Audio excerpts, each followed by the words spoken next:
I know that a lot of you had asked just for like an overview of the empowerment model and why we even created this thing. So I'm going to start by just talking about our why. So I think that's pretty important. So Erica, you don't know me very well yet, but Hmm. everybody else has been working with me for a while. And I think the more we go into this journey of supervision, the more I hear that a lot of us have had a negative experience with Hmm. supervision.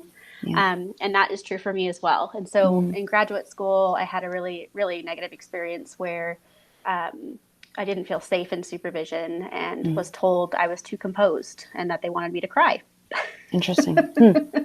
So from that came a lot of questioning of my professionalism and my identity as a therapist. And fast Hmm. forward, graduated from my program and went into my first community mental health center as my first job, Hmm. and was asked by a wonderful supervisor, what do you look for in a Hmm. supervisor? And that was life changing. I'd never been asked that. And having had a negative experience, this was now something pretty critical for me.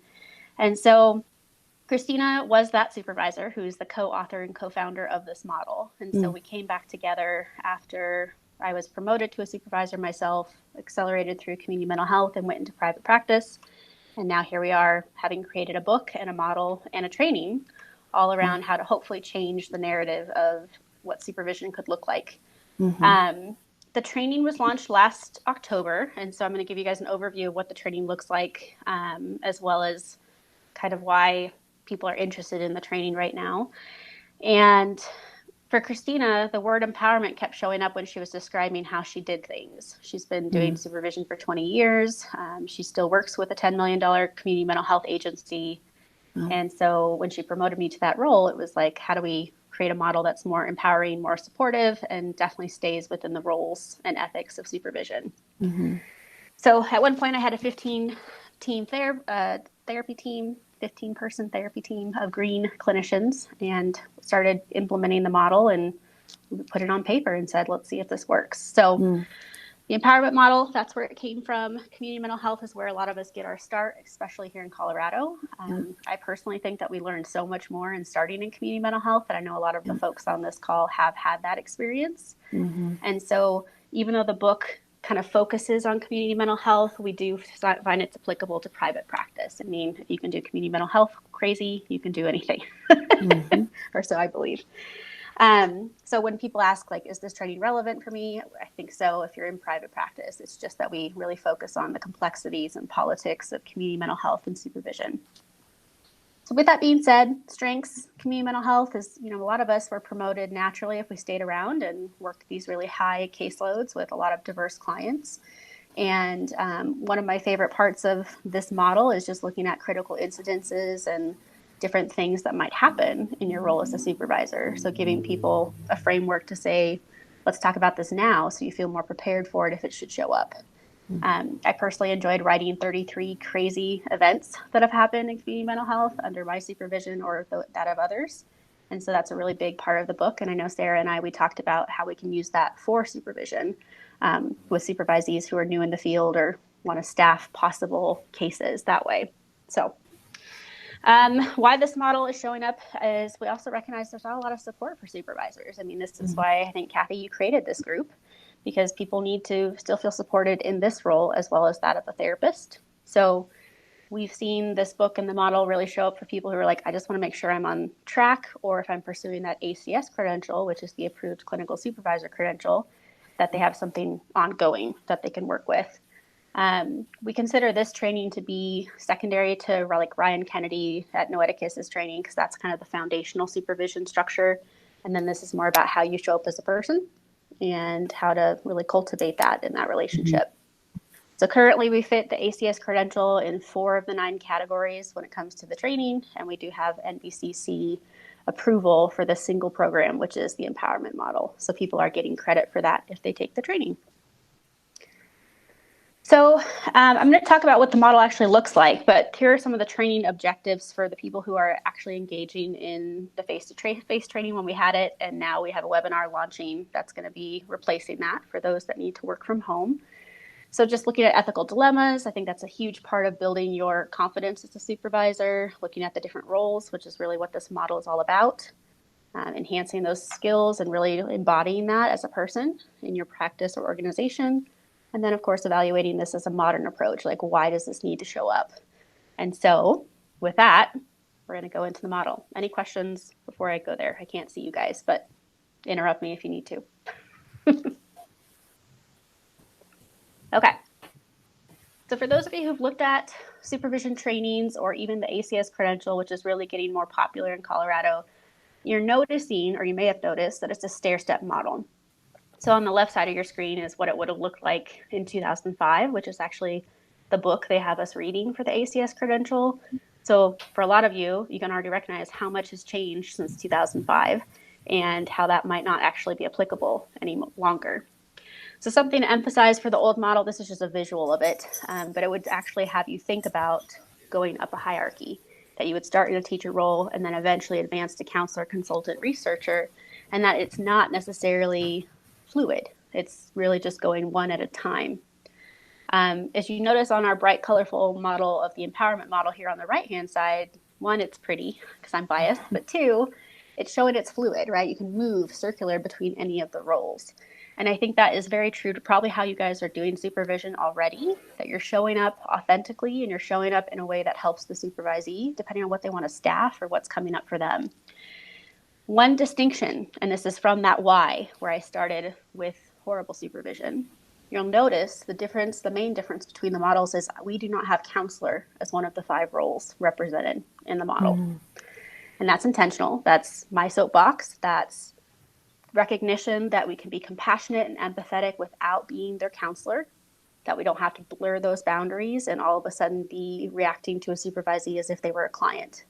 That is something I think from personal experience was pretty detrimental. And I think there's a way to do that that doesn't jeopardize the role and the professionalism. So our model still has colleague, researcher, leader, teacher, and consultant.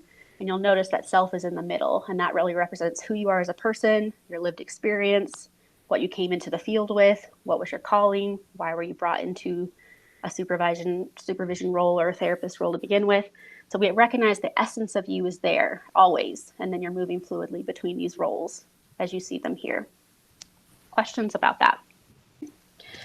So in the training, we would actually go further into examples of how each of these roles show up. We didn't really reinvent the wheel here. We just really made sure that it was kind of a modern take on supervision. And so, some assumptions can be made that if you have a green clinician coming in as your supervisee, you might start in the teacher researcher role more often, just because you're helping them acclimate to the profession. Maybe you're teaching them about mandated reporting. Maybe you're teaching them how to find a resource on a reputable site. Maybe you're having them research what EMDR is or different modalities like equine therapy, play therapy, synergetic play therapy, things like that. And then as your supervisee and you continue in the relationship, for those of you who've had someone for maybe a year or longer, most likely you're going to be falling into the consultant colleague roles more often, because that would just imply that they have more confidence in their ability. They're not needing to staff every single case. Maybe they are just wanting to run something by you here or there. And for a colleague, it's more emotional. It's like, hey, I just want to vent to you, kind of like what we do in our group practice consultation group. It's that we just want to run something by each other, make sure we're not losing our mind, but it's not necessarily the heavy clinical work of staffing cases. And then I think as a supervisor, you're always a leader. So that's going to represent how you show up for your supervisee, for meetings, for networking, things like that. And so we would have people critically thinking about how and when do they show up in these roles and how often as part of the training curriculum. Questions about this? No? Okay. So in the training as it stands right now, we would introduce the model. We would have people talk about the foundational elements of contracts and ethics and dual relationships, which are more challenging in a supervision role, especially if you come into community mental health where you might be both administrative supervision and clinical supervision. And so in the training, as we were doing it face-to-face, we would then move gently into professional and personal application. So we had a workbook that we created where they could do some reflective writing and figure out, okay, how comfortable am I in each of these roles? How often do I show up in them? Which do I prefer?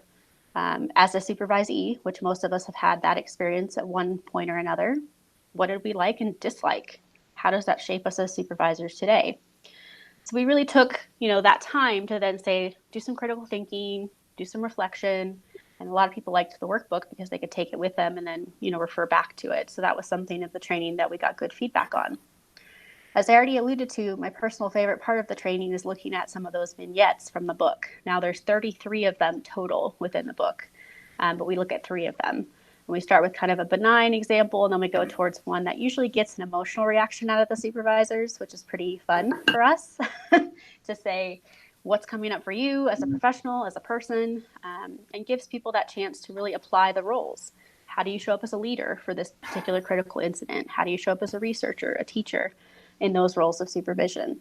And so that's just an overview of what the training looked like at that point. So for the model itself, this is not just something that we woke up one day and said, we're going to write a book about this. I mean, I think there's plenty of great ideas like that, but this has been something that's been percolating for years. And so when Christine and I came back together, having always maintained a good relationship, the book was something that was like, okay, we're both getting feedback that there's something that's working. We're doing something well in supervision. How do we capture that?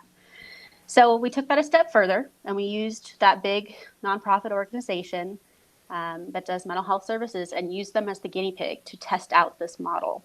So we did a research study. We had a control group, where the supervisors did nothing different. And then we had a experimental group that was actually implementing parts of this model. They were doing different evaluations of their supervisees to track how much they change. In short, we saw that the supervisees grew. They actually improved faster using this model, which, if you think about it, if they're feeling empowered and they're feeling safe to grow, the hope is that they would, just like a client. And so we have some information on our website about the research overall. It was a very small study. It was about 24 people, 24 supervisees. But overall, being able to say, okay, we are seeing statistically significant changes in those supervisees when it comes to their clinical competency, their administrative ability, their ability to conduct themselves professionally. So overall, how are we shaping that next generation of mental health professionals, and seeing that this was something that was helpful? With that in mind, we have a bunch of templates and handouts on our website. We just did an overhaul to make sure it was more user-friendly on the website. But in the book itself, there are examples of everything from critical incident report, goal setting with your supervisee, suicide assessment, mandated reporting, just all these things that potentially we would want in our toolkit as supervisors to help the people that we're supervising.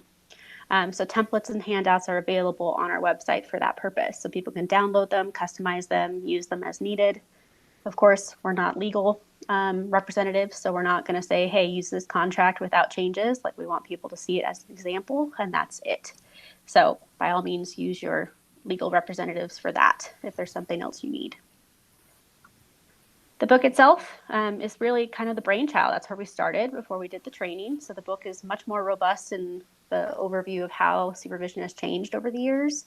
It looks at different models. It looks at a reflective model, a person-centered model, of course, the empowerment model, which is ours, conceptualizes this process, and then looks at things like burnout, self-care, boundaries, and then things like supervisees not engaging or when you have a conflict with them. The 33 vignettes are in here as well, and at this point, we have both the paperback and Kindle versions on Amazon for people to explore. Now, I think hearing from the community so far, having done our first training in October and having done 4 since then, there's going to be some subset trainings that people are looking for, specifically around ethics here in Colorado, more questions about that, of course. And then we're looking at doing a training for supervisees. So Sarah, to your question that you showed up with a couple weeks ago, we do want to make sure we're catering to both supervisors and supervisees. So how do we help them grow as well? So more trainings are in the works for that. But in this moment, we're trying to build as many resources as we can through our company, Supervisionary. And so the workbook that I referenced for the training is on our website. We just launched a monthly subscription, I think last week, where we're going to have one customized template and a blog that's relevant to supervision each month. So these are templates that are secondary or more exclusive than the ones on the website.